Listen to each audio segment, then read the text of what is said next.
We're all here tonight or sitting at home watching because something came off a movie screen.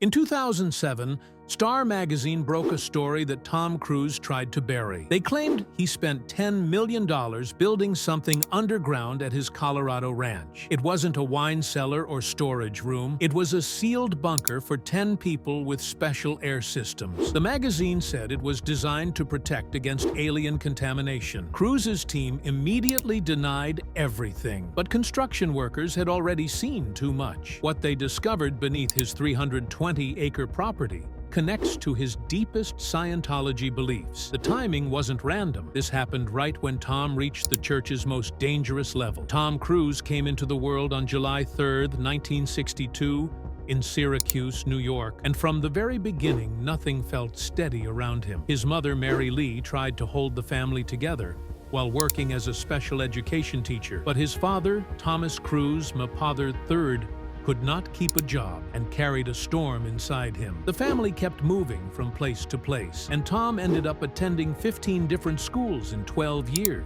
Every time he settled in, they packed again. Every time he made one friend, he had to start over. He later said his father was a bully and a coward, the kind of man who smiled before hitting you, the kind who made you feel safe for a second and then turned the whole room dark. Tom learned early that he had to defend himself just to make it through the day, and every step he took at home felt like walking through hidden traps. School brought no relief. When he was 7, teachers finally diagnosed him with dyslexia, but nothing changed. He was still moved from school to school while his father jumped jobs. He was always the new kid who could not read fast enough and could not fit in. Kids noticed his crooked teeth and his small height. Teachers called him lazy. He felt lost. Sometimes he memorized what teachers read aloud, repeating the words later so no one would know he could not read them. It was a secret he carried alone. Each classroom felt like a test he was never prepared for. Then one day in 1974, his mother decided she could not take the violence anymore. She told Tom and his 3 sisters to pack their bags quietly and hide them. When the moment came, they slipped away from Ottawa and returned to Louisville. She filed for divorce when Tom was 12. Their father followed them, begging to be taken back, but she refused. Tom watched her work several jobs just to pay rent, while he delivered papers and massaged her feet after long shifts. When he tried to reconcile with his father in 1984, the man agreed to meet him in the hospital, but only with the condition that Tom never asked about the past. He died soon after, still in his late 40s, and the years of abuse became a wound Tom had to learn to live with. Right after the escape, Tom searched for purpose. At 14, he entered St. Francis Seminary School in Cincinnati, thinking he would become a priest. He had heard Father Rick Schneider speak at his school in Louisville, and something inside him felt drawn to that world. He took the IQ test, just barely passed it, and soon he was living a strict life of daily mass and endless prayer. His friend Shane remembered how seriously he took it, and how both boys thought the priests had an interesting life. But slowly, Tom felt his heart pulling in another direction. After 1 year, he decided not to return. He said later that he liked girls too much to give all that up, and he moved back into regular high school, trying to find what was next. Even after the seminary, school was still a place of confusion. He graduated high school without being able to read properly. He called himself functionally illiterate. His sister, Lee Ann, helped him by doing his assignments and guiding him through lessons he could not manage. When he got early film roles in Taps in 1981 and Risky Business in 1983, he still depended on listening to scripts instead of reading them. He memorized lines by sound. He studied them like songs.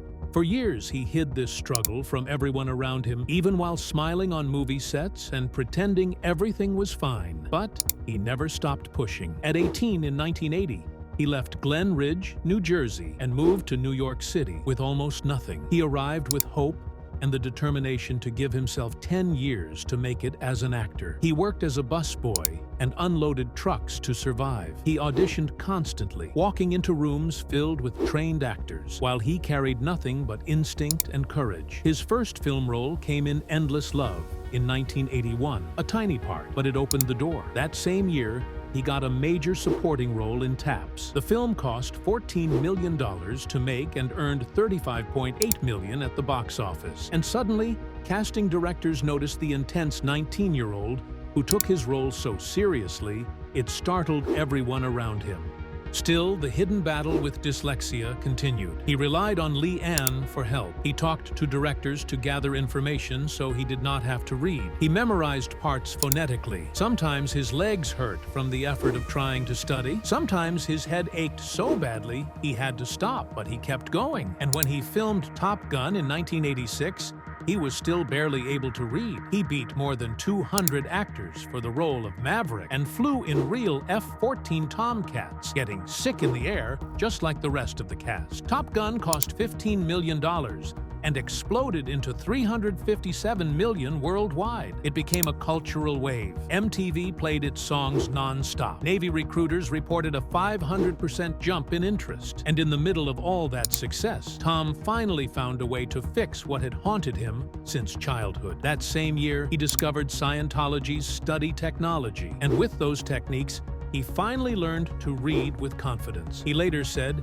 he realized he could learn anything he wanted. It changed everything. As he grew, he kept stretching himself. In The Color of Money in 1986, he played Vincent Loria opposite Paul Newman. Newman was 61. Tom was 24. Newman had been nominated for an Oscar 7 times and never won. This film gave him his 8th nomination, and he finally won. Tom earned a Golden Globe nomination and learned about longevity and discipline by watching Newman work. The film made $52 million domestically and marked Tom's transition into deeper roles. 2 years later, Rain Man arrived. He played Charlie Babbitt, a self-centered luxury car dealer who discovers his autistic savant brother Raymond, played by Dustin Hoffman. The film was made during the 1988 Writers Guild strike. The final scene was written just hours before the strike started, and no writers were allowed on set afterward. Still, the film turned into the top-grossing movie of 1988, making between $354 and $429 million worldwide on a budget of $25 million. It won 4 Oscars, including Best Picture. Critics said Tom's character was the heart of the story, and his performance showed how far he had come from the confused boy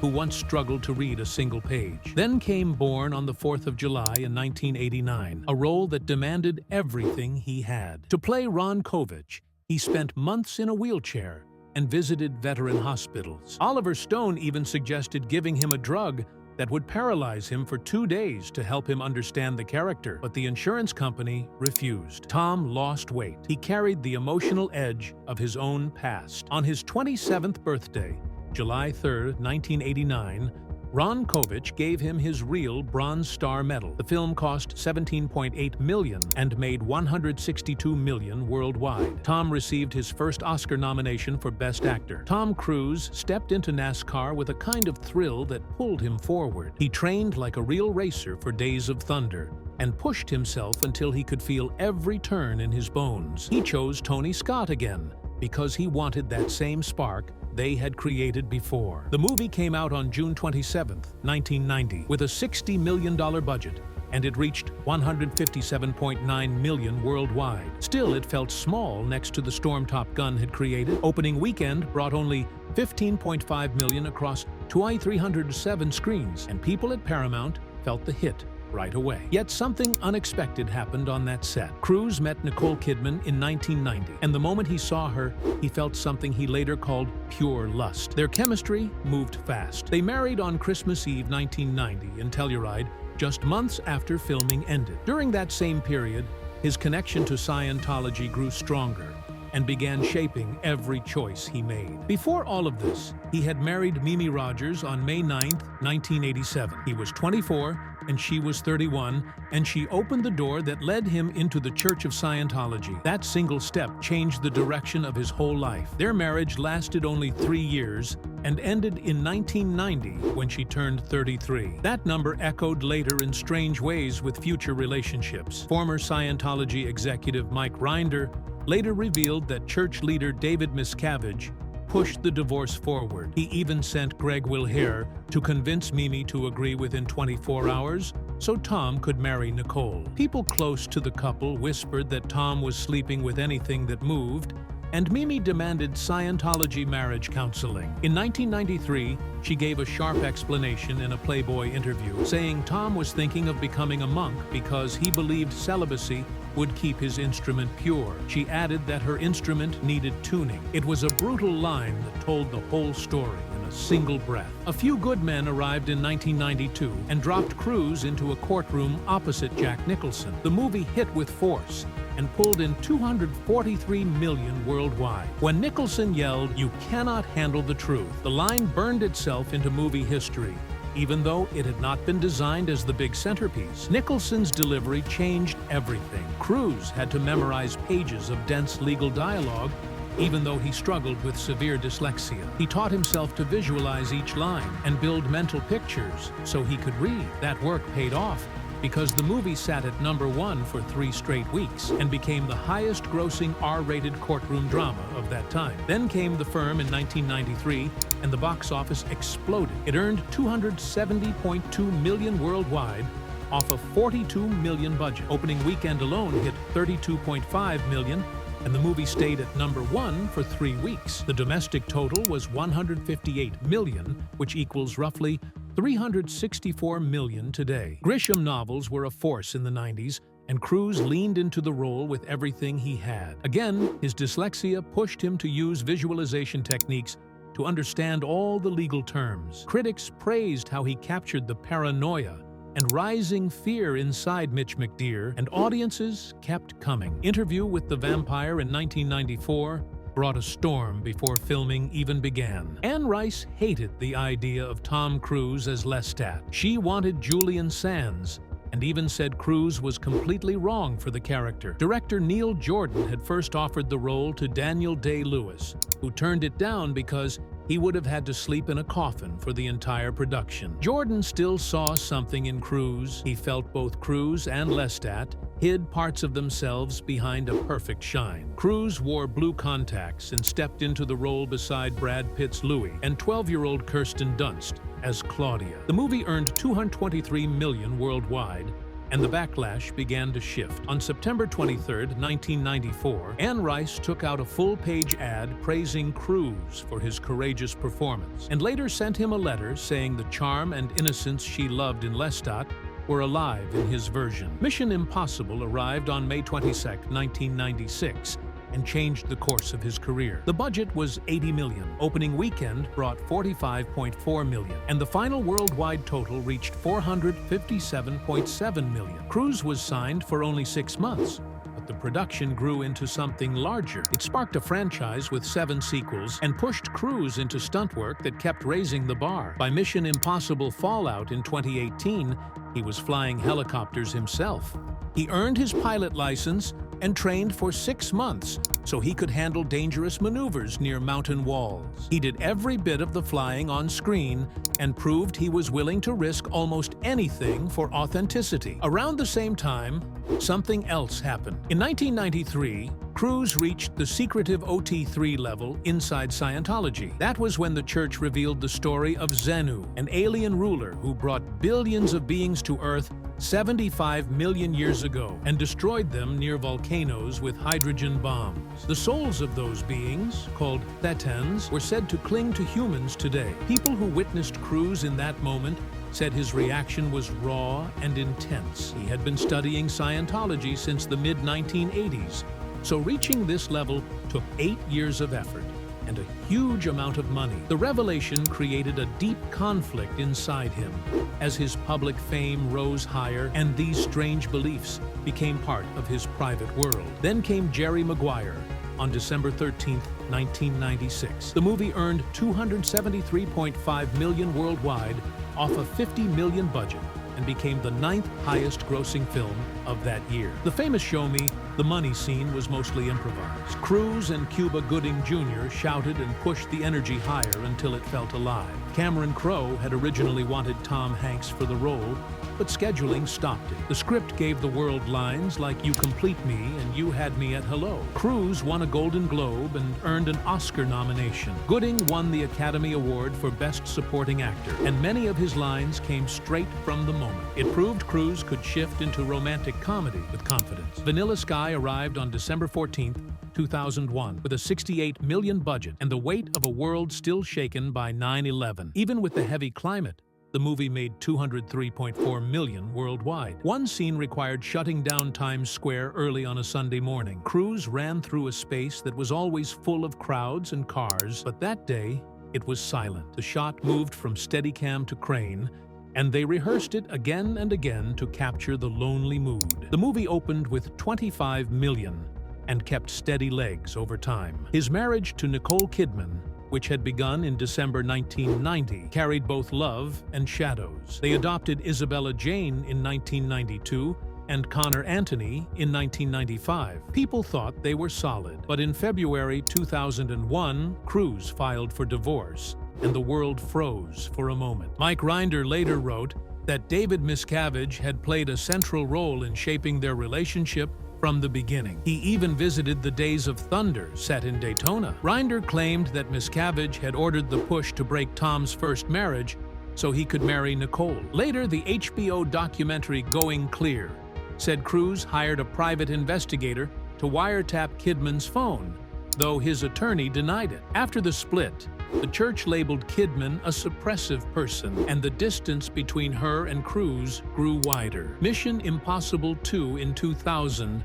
pushed Cruise into long nights shooting action scenes in Sydney. Thandaway Newton remembered one balcony scene as a nightmare. The lines felt weak. Cruise grew stressed and tried reversing the scene by swapping roles with her to rehearse. The experiment made things worse, and she later said, it pushed her deeper into fear. They reshot the scene a week later and moved on. Then came the moment the world never forgot. On May 23, 2005, he appeared on the Oprah Winfrey Show. Instead of promoting War of the Worlds, he bounced on her couch, shouting about Katie Holmes. Within minutes, the clip went everywhere and became one of the first viral moments of the new internet age. Soon after, he criticized Brooke Shields for using antidepressants for postpartum depression, and then argued with Matt Lauer on the Today Show about psychiatry. The string of events pushed him into a storm of bad publicity. Later, he said it was a mix of things happening at once, but that he meant every emotion he showed. Tom Cruise's world started to shake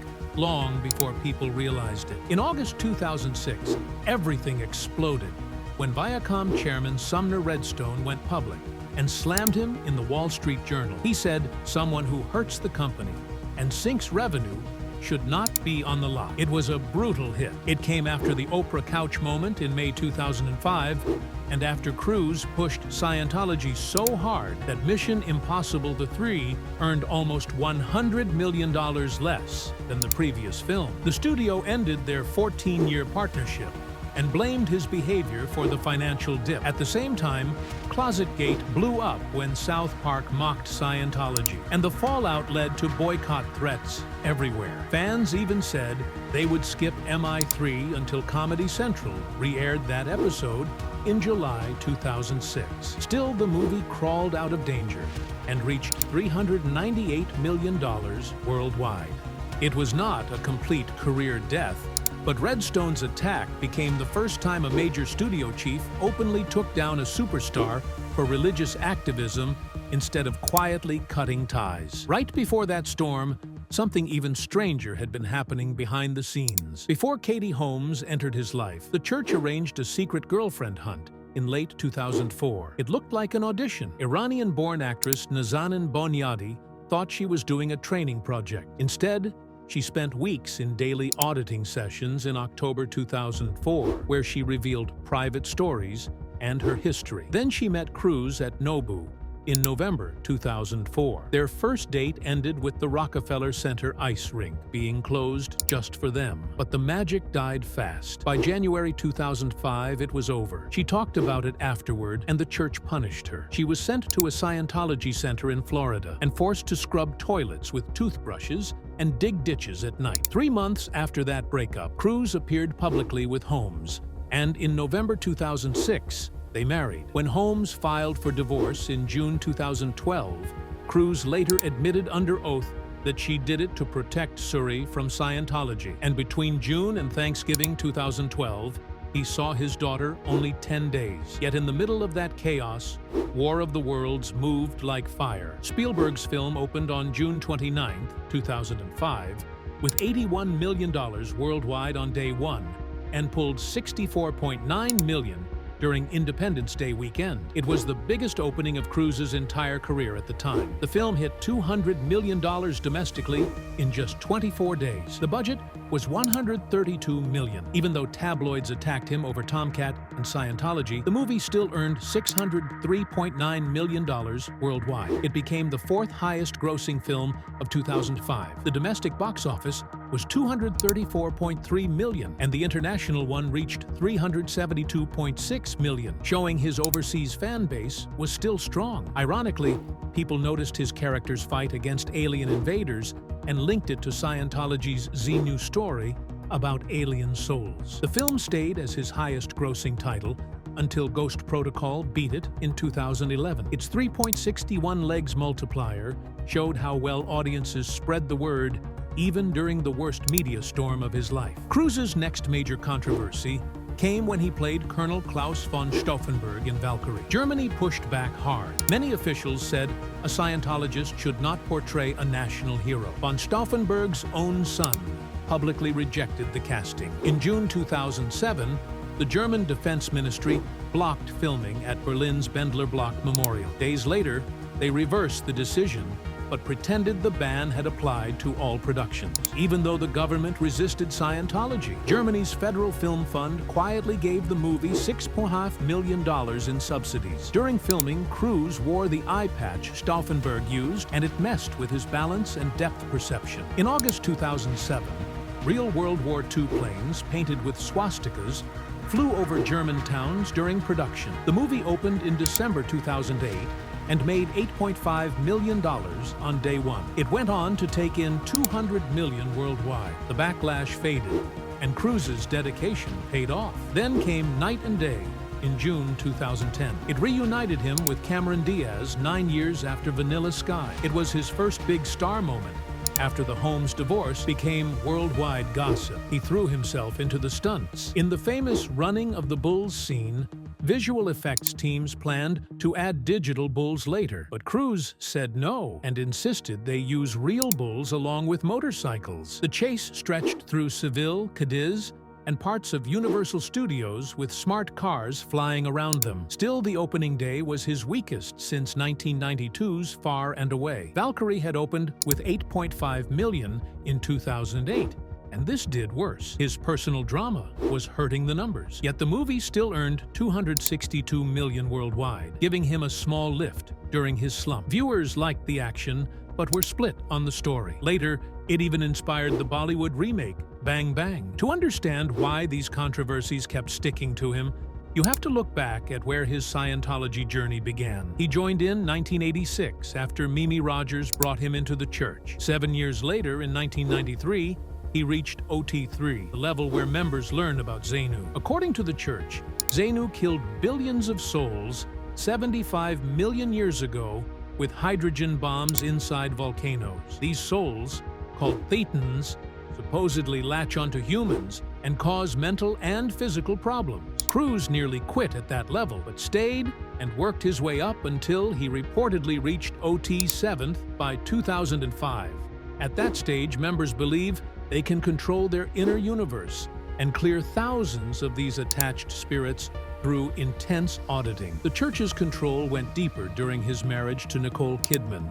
Auditing sessions with David Miscavige used e-meters to measure skin resistance and push for confessions. Former high-ranking member Mike Rinder later revealed the church wiretapped Kidman's phone because they were afraid she was pulling Cruise out of Scientology. They also arranged special auditing sessions whenever they sensed him slipping. The 2015 documentary Going Clear revealed how deeply the church worked to separate Cruise and Kidman by turning their adopted children against her. It was not only about protecting a star, it was about keeping control. In January 2008, the world saw something the church never wanted released. A 9-minute video from 2004 leaked online. It showed Cruise receiving the Freedom Medal of Valor from Miscavige. The Mission Impossible theme played while Cruise talked about shattering suppression and helping SPs. He claimed Scientologists were the only authorities on the mind. He praised auditing and said other actors without his spiritual training were below 2.0 on the tone scale. He even credited Scientology with curing his dyslexia, saying he was a functional illiterate before joining in 1986. The church tried to take the video down, but it spread across YouTube and Gawker within hours. Not long after that, darker allegations surfaced. Former Inspector General Marty Rathbun told how Sea Org workers who earned around $50 a week were used to work on Cruz's properties. Jean Brousseau said he customized a luxury motorhome for Cruz, installed sound systems, and led teams that redid his Beverly Hills mansion in 2002. They even handled small things like gutters and light bulbs. Brousseau realized the work was mostly unnecessary, but it was meant to show devotion to Miscavige's favorite star. Cruz enjoyed massive estates, while these workers functioned like unpaid labor. Nazanin Boniati's story added another wound. In October 2004, she was told she had been chosen for a special project. She was ordered to remove braces, dye her hair, and break up with her boyfriend. She signed a strict agreement and then learned the project was to become Cruz's partner. She dated him for around 3 months, until a comment upset Miscavige. Cruz quickly grew cold. After she confided in a friend, she was punished with harsh labor like scrubbing toilets with toothbrushes and cleaning tiles with acid. In 2010, she gave testimony to the FBI and later became a voice for Amnesty International. People began noticing an eerie pattern in Cruz's marriages. He married Mimi Rogers in 1987 and divorced her in 1990 when she turned 33. He married Nicole Kidman in 1990 and filed for divorce in 2001, just before she turned 34. He married Katie Holmes in 2006, and their marriage ended in 2012 when she turned 33. Each wife was 11 years younger than the last. Some linked this to Scientology theories about Thetan changes around age 33. Nothing was ever confirmed, but it added fuel to the mystery. In 2013, Cruz admitted in a deposition that Holmes left to protect Suri from Scientology. Years later, the world heard a different kind of outburst. In December 2020, Mission Impossible 7 was filming during COVID. A crew member broke safety rules, and Cruz snapped. Someone recorded the moment. He shouted if it happened again, they would be fired, and said the film would not be shut down on his watch. Production had already faced delays from outbreaks. He told the crew that thousands of jobs depended on them and that Hollywood was watching. In May 2021, he said in an interview that he stood by every word. It showed how pressure, perfectionism, and old fears had built up over the years. His relationship with Suri grew even more painful. She was born April 18, 2006, and after Holmes filed for divorce in June 2012, his contact with her faded. In his 2013 deposition, he admitted he saw her only 10 days between June and Thanksgiving. Court documents showed that when asked if Holmes filed the divorce to protect Suri from Scientology, Cruz said that was one of the claims. Holmes had left the church as soon as she ended the marriage. The press ran headlines calling him absent. He insisted he never cut Suri off emotionally or financially, but reports showed he went 44 days without seeing her while traveling. Today, she reportedly has no relationship with her father and lives in New York with Holmes. All of this happened while he built his dream estate in Telluride. He spent more than 30 years planning it. The ranch was finished in 1994. It covered 320 acres, the size of 242 football fields. The main house was almost 10,000 square feet, with a 3-bedroom guest house adding the total to 11,512 square feet across 7 bedrooms and 9 bathrooms. A mile-long private road led to the secure entrance. That home became the site of his 2008 Oprah interview and the 2006 Vanity Fair photos with baby Suri. He tried selling it for $59 million in 2014, but changed his mind. In March 2021, he listed it for $39.5 million, and it sold within a week. Then came a wild rumor in 2007. Star magazine claimed Cruz was building a $10 million bunker on that property. It was described as a sealed underground safe house for 10 people with air systems that blocked alien contamination. The report said this was tied to fears of revenge from Xenu. His spokesperson denied everything and said no construction was happening. The denial did not stop the speculation. People already believed Cruise was deep into Scientology's secrets at that time. The bunker rumor gained more weight when people looked at the church's teachings. By 2005, he was believed to be at OT7, one of the highest and most expensive levels. This is where the church teaches about Xenu's destruction of billions of souls 75 million years ago. The story explains why Cruise went after psychiatry during movie tours and why he spoke with such intensity about Scientology. The bunker claims arrived right when he was most active in promoting those ideas. Even with official denials, the timing made it hard for many people to let the rumor go.